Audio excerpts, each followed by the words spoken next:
You know, we're repping the gang. Sonic Gang! And with that, we start the Sonic Symphony vlog, the last vlog of 2024 that I got so lazy in editing. I was originally supposed to go with Vic, but things fell through. I'll explain that a little later. I ended up going with my boy Julian and his friends Zine and Max. The symphony took place in NJ Pack, and we weren't allowed to film, but no one gave a fuck low key. While we were waiting, they also had advertisements of like the mobile game that was out, and also their merch. I didn't cop anything because I just didn't really like anything, sadly.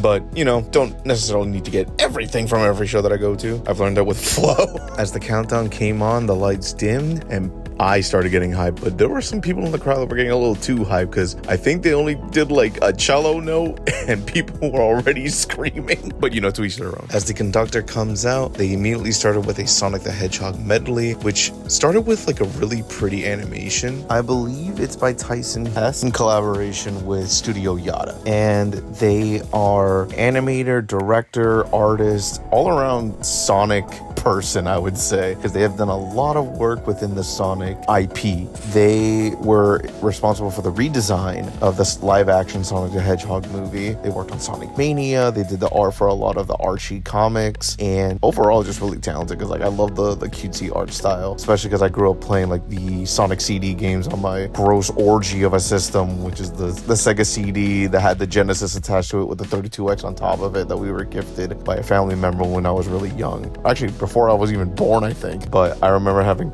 very fond memories of playing Sonic CD and Sonic 2, even though I mostly played by myself as a kid. But hearing all of these songs through an orchestra, it was just really pretty. And if you ever get the chance, if they're ever in a city near you, a venue near you, please go. It's just so beautiful, especially with the accompanying animation and the gameplay, because, you know, why not? It's really cute. With some more gameplay, they go back to another animation, which was a really cool transition and a really neat way to open up the show. Oh, look at him go. So the next segment is a Sonic 2 medley, which features an animation again by the same team, and it just looks really pretty. I can't stop giving compliments to the animation, and of course it leads right back into the gameplay, and it starts with their rendition of Green Hill Zone, then leading into Chemical Plant Zone, which is one of my favorite songs in Sonic history. And I say that because like whenever I would play Sonic 2, I would only get to this level and just die, mainly because like as you can see here, there's like a little joke section where Sonic and Tails are basically drowning because of this purple liquid chemical bullshit that they're in, and I remember dying to that shit constantly. But then they go into the next era, which is Casino Zone, I believe it's called, and that song is pretty good too. I think I've only gotten there like once since I was a kid. I haven't played the game since. It's been like I think 15 plus years. The games are fun. They're just pretty hard because, you know, games were like that back then. Which then leads to what I think is like the ending credits theme or like a reprise of some sort. I've never gotten this far in the games, and the set list site that I've been using to like, you know, give information and look up what song is what and stuff, sadly it doesn't appear, but it ends on another animation, and this leads into Sonic and New Kells, a game I have never played but heard was good. Now, sadly, with the non-experience that I have with this game, the only thing I can tell you is that the first song is the Angel Island theme. Other than that, I was just liking the visuals. It's kind of cool seeing the old games, even though they do aesthetically look like the other older Sonic games. I've never played this one, and seeing Knuckles glide within this game is pretty cool. Being able to run around as like Super Sonic, which I never got to experience in the games that I've played in regards to like the old retro Sonic games. But seeing this for like the first time was really cool. Although it was a bit of a trip to me because I didn't know that this design of Mecha Sonic came from an actual game, because my own experience with it was seeing it in the Super Mario Bros. Z animations from back in the day. Sadly, I think the creator got canceled for some takes on Twitter or whatever. I missed that series, but it was cool seeing this, like, it was an actual design, because I just remember seeing it, like the really cool fights in that series. Hello everybody! It's so great to be here with you. And to have been a part of this project, I want to thank Sonic Symphony, Shota Nakama, so much for the invitation. Enjoy the show. Have a blast. Thank you so much for coming. After that is the medley for Sonic Mania, another Sonic game that I haven't played, but I've heard is an insane love letter to the original series. And of course, starts with another animation by the same team, because I told y'all they're involved in a lot of the more recent Sonic stuff, and it's great to see their art style be used in so many like games, series, and even like the live action Sonic movies, which is like really cool. Please go support the teams. They're the ones that help bring stuff like this to life. And of course, if you ever catch wind of these events live, please go to them, support them, the orchestra, the band, especially the special guests that come in. Everyone puts like their heart and soul into this, and like you'd think, oh man, the game about a silly little hedgehog that runs fast has created such like an impact within the gaming industry, I want to say. Even though yes, there are, things that we can criticize because a lot of the games haven't been too good. I haven't played a lot of them myself, but I've seen some Let's Plays, so I can see where some people are coming from. Unless you've seen the Sonic Frontiers video that I did a while back, which I'm gonna reference here and there. We'll just say that for later, but I love this series, especially the music, and that's what we're here to talk about. And even though I haven't played this game, looking back at the footage, a lot of the designs are really cool, and they still have that retro feel, even though it's a very modern design game. And the fact that they mix these two styles so well, in my opinion, makes me actually want to look forward to playing this game. But after that, we go into Believe in Myself / It Doesn't Matter, which is from Sonic Adventure 1. I haven't played this one. I've mostly just played in Sonic Adventure 2 Battle, but this game, I've seen Let's Plays of it recently, looks fucking jank, to be honest. And yeah, it's what led to Sonic Adventure 2 Battle, which yes, has a bit of jankiness in and of itself, but it's what I grew up with playing when I would borrow it from friends, and I had a lot of fun with that game. But holy shit, whenever the characters speak, I hate the way the models open their mouth. Which leads into what I would say would give a fan whiplash if they didn't know any better. Sonic Adventure DX, the director's cut, which I remember coming out. I remember seeing the art for the box all the time in game stores back in the day, like when EB Games existed. But it looked really fun, and it's just funny that it's basically just like a remaster. And the easiest way to explain, I would say, seeing from the janky graphics, it looks way better than Sonic Adventure 1, even though technically it is the same game. And you'd think we'd go straight into Sonic Adventure 2, but now we got the motherfucking Chow medley for all the OGs. If you were a sadistic person like me and you would throw your Chows at the wall to upset them. I don't know why I admitted to that. I just did that because I was a dumb kid and didn't really know how the Chow mechanics works. I just remember giving animals and tubes to them, and then they would change forms, and I would make them do the race, and they would suck ass because I didn't know how to raise the stats properly. I love Chows, please don't come after me. So that aside, we got Sonic Heroes medley. Now, I've seen a Let's Play of this recently, and I saw that the people, it was only plays, they were complaining about the controls. I remember having a fun time with this game. Yeah, there might have been some bullshit jumps or whatever, but I think it might be because we played it on different systems. I played it on the GameCube, and I think they were playing it on the PlayStation. So I don't know, sometimes ports work different on other systems. I'm not really sure how that works, but I remember not having an issue with the controls, and I still had a fun time with the game. Anyway, the music slaps hard as fuck. I believe they were mostly doing songs from background OST, which, of course I don't mind. I was hoping that the main theme from Sonic Heroes would have played, because that song is so much fun, because it's cheesy, but it's a good type of cheesy song. There was a bit that I used to have at work where I would just, both at my old job and at my current job, where I would just beatbox the intro, the thing, because I don't know, it's just a fun break beat. But it was funny seeing that they were showing a lot of the other teams, and I was just what's up with the dark team? I think they were called Shadow, Rouge, and Omega's team. I was man, what's up with them? What's up with the Dark Hero team? Why aren't they getting any love? And it was because since this was Year of the Shadow, because we had Sonic 3, the Symphony, and then Sonic X Generations came out, which crazy in and of itself that so many things lined up for this. They subtly switched out from the Dark team to just the Sonic Generations version of the level, and then showing the clean looking amazing graphics of just Shadow being cool. I'm like, oh, dude, this is dope as fuck. I have the game physically. I just haven't played it yet because I have a long backlog that I'm trying to get through, but I'm punishing myself because I wanted to finish a bunch of vlogs first before I start going through my backlog. Anyways, back to the music. The next song that came on was Dreams of an Absolution, which is also known as Silver's theme. This stems from Sonic 06, one of people's beloved Sonic games. I'm just kidding, this shit is divisive as fuck because you either loved it because you were a kid back then or you hated it because it was a shit game from what I've heard. I haven't played it. I've just seen a couple Let's Plays like Game Grumps, and I think Oni Plays also did it too. A bunch of people I've watched over the years have played this game and they've all said the same thing. This game fucking sucks.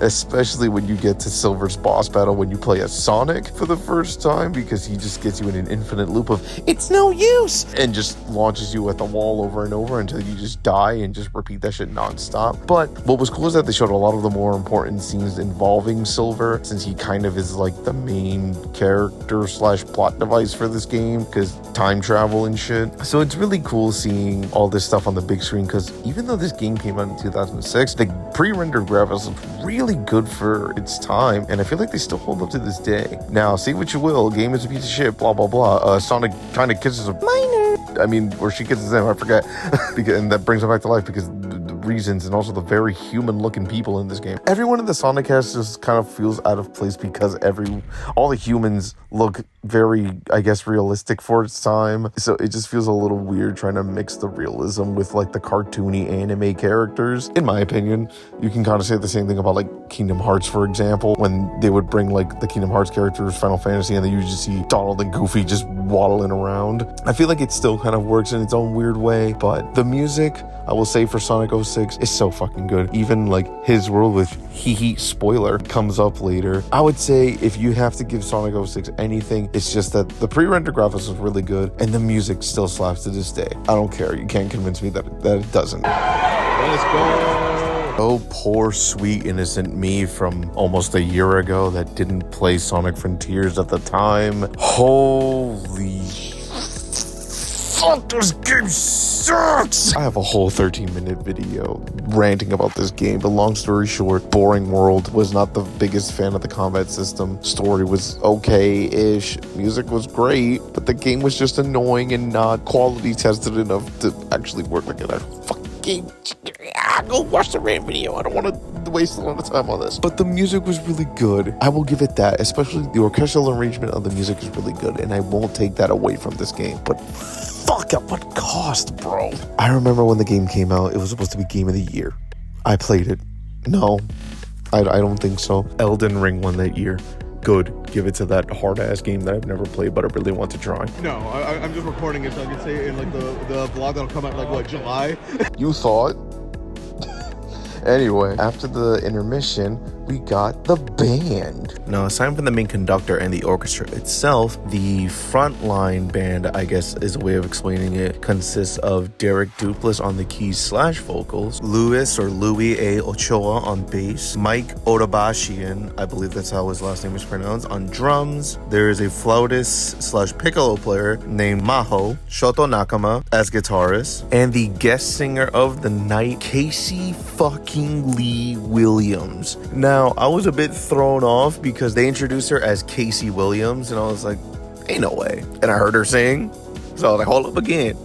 Yo, that's the woman that sings the Ruby songs. But they go straight into I Am All of Me from the Shadow the Hedgehog game. I never played the game. I remember really wanting to as a kid because it was a Sonic character with a fucking gun, and then the opening credits always look so cool and edgy, especially when he's like on top of the little structure with Sonic being all weak and destroyed because, you know, Shadow's the ultimate life form. And I remember really wanting to play this game, but seeing Oni Plays bitch about this game, I was like, maybe I'll just watch from afar. But the performance was dope as fuck, of course. Although it's funny to think that I've seen people make memes about Maria because we've seen this little girl die so many times within the year, and the fact that the audience cheered when it happened. After that, they go into All Hail Shadow.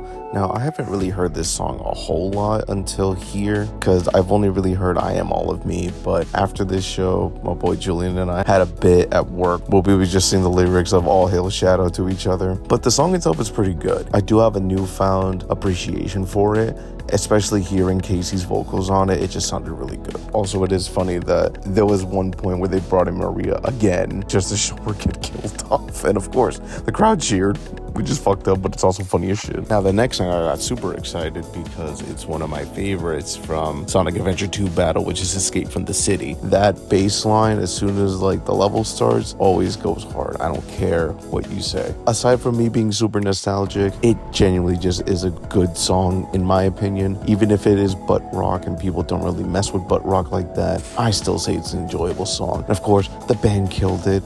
Casey killed it again. The song is also just really fun to sing along to. I just had to mention that. Transitioning from That Is His World, I don't care what anyone says, this is hands down one of my favorite songs from the Sonic series in general. Yes, it's from Sonic 06. I don't care. Kid me. As soon as I heard this song, the strings, the production is just the kind of cool rap that they do, that Zebrahead does on this song. It strikes like a super nostalgic chord within me, even though I've never played the game. I've only heard this song. Another thing that I really like about this song too is if you listen to like, I think it's called the epic version, where they substitute the rap vocals for like an acoustic guitar, and that shit goes hard as fuck. The bassist was the one doing the rap vocals, which is actually pretty cool, with the help from the pianist and the guitarist as well. After that, Casey comes back on stage to sing Reach for the Stars, which is from Sonic Colors. I've never played this one, but the game looks really pretty, and I've always heard good things about it. It's Sonic with these little alien things, and they help you traverse the levels or give you abilities or some shit.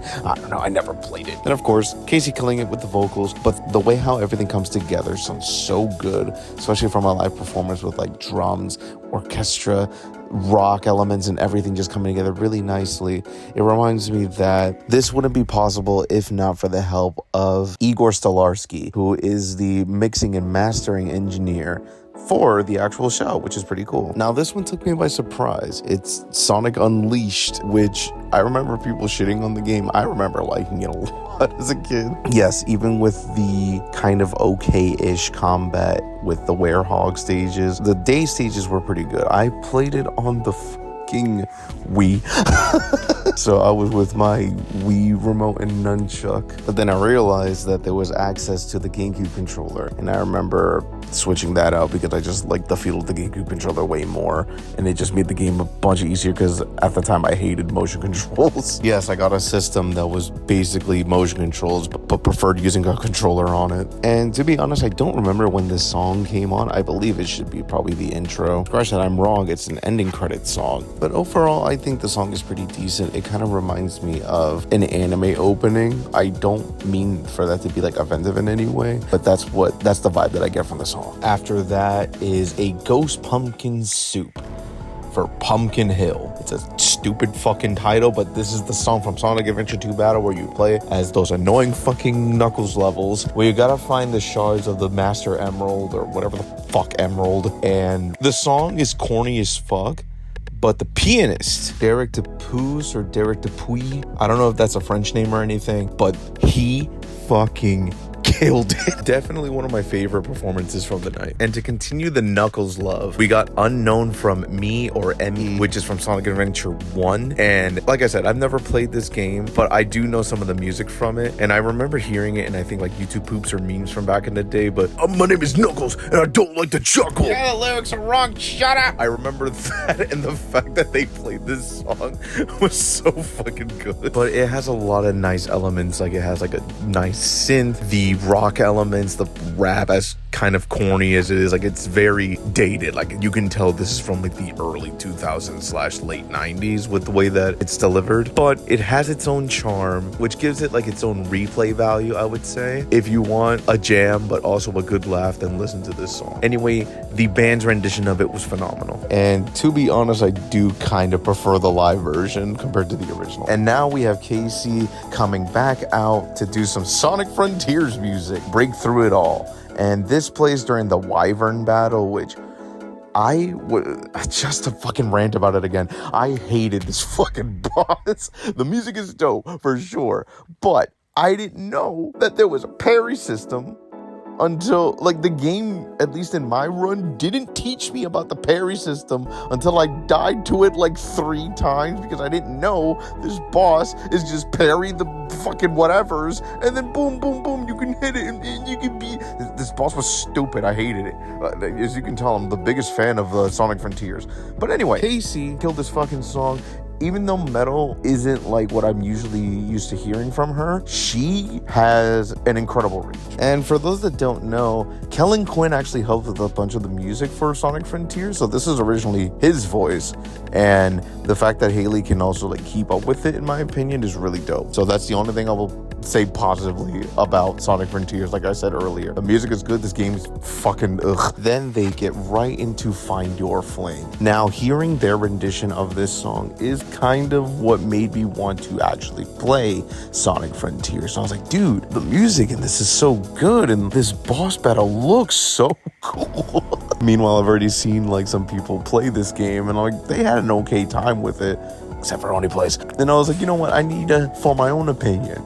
And then I played it, and then I hated it. But Casey and the bassist Louis killed it with their duet of this song. And of course, let's not forget the drummer Mike, that brings the hard-hitting drums and helps it come all together in such a it's such a beautiful mix of sound, followed by a reprised version of I'm Here. Now, in my play of Sonic Frontiers, this song played the most in like the jukebox setting, which you kind of unlock in like the beginning of the game, so you can choose what songs you can listen to, and you know, it's supposed to incentivize you to go find all the songs, even though a lot of them are placed in really annoying to get to places, and sometimes you gotta glitch the fuck out of the map just to get to them. It was fucking stupid.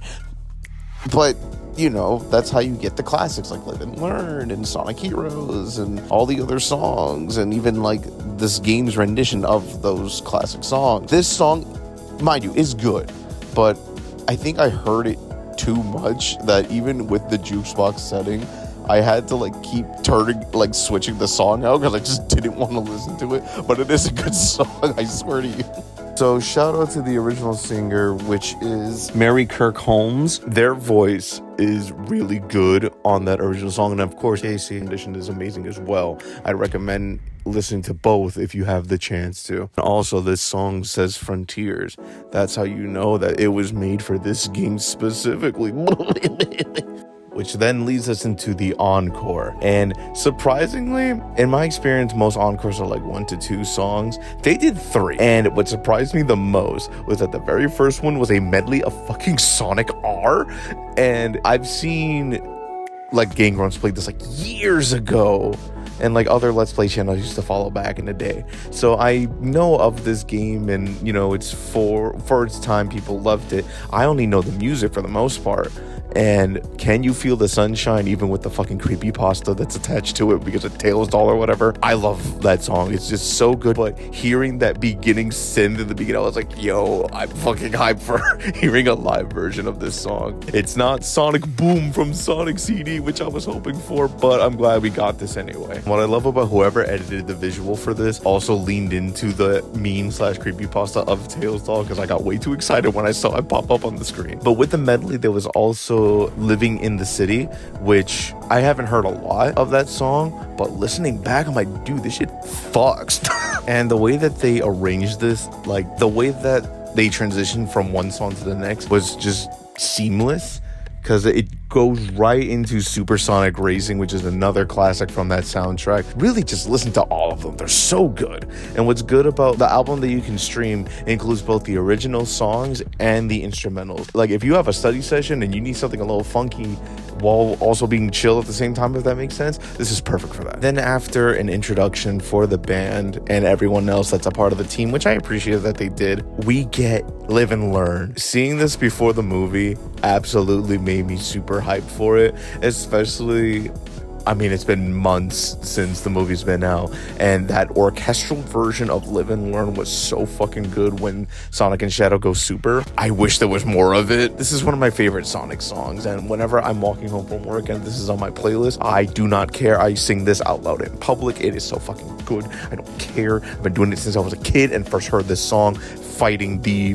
last boss of the Sonic Adventure 2 battle. I don't care, fuck you, fight me. Finally, in the encore, we have Without You. This is from Sonic X Shadow Generations, which I haven't played yet. I don't know when this song plays in the game. I assume this is probably like an ending credits type of song, but it was really pretty. It wasn't out on streaming at the time, but I believe now it is. And it's a nice way to end the show itself because they went full acoustic. It's just the guitar with the guitarist, bassist, Casey, and the pianist all coming together to just sing this one last beautiful song for everyone, and that's how they ended the show. And I wanted to show off the Sonic fit. That was a tight ass shirt and I had like multiple layers of clothing, but after that we spent like an hour trying to get some food and ended up getting to a diner. I believe I had like a chicken cutlet sandwich with like fries, but I wanted to quickly rant about my friend Victor. I love him, but fuck him for this night. It was a little thing that happened and he ended up not going, or so I thought. And the next day I felt bad talking to him about it. I was like, man, you didn't get to see the show. It was so great. This motherfucker sends a picture of me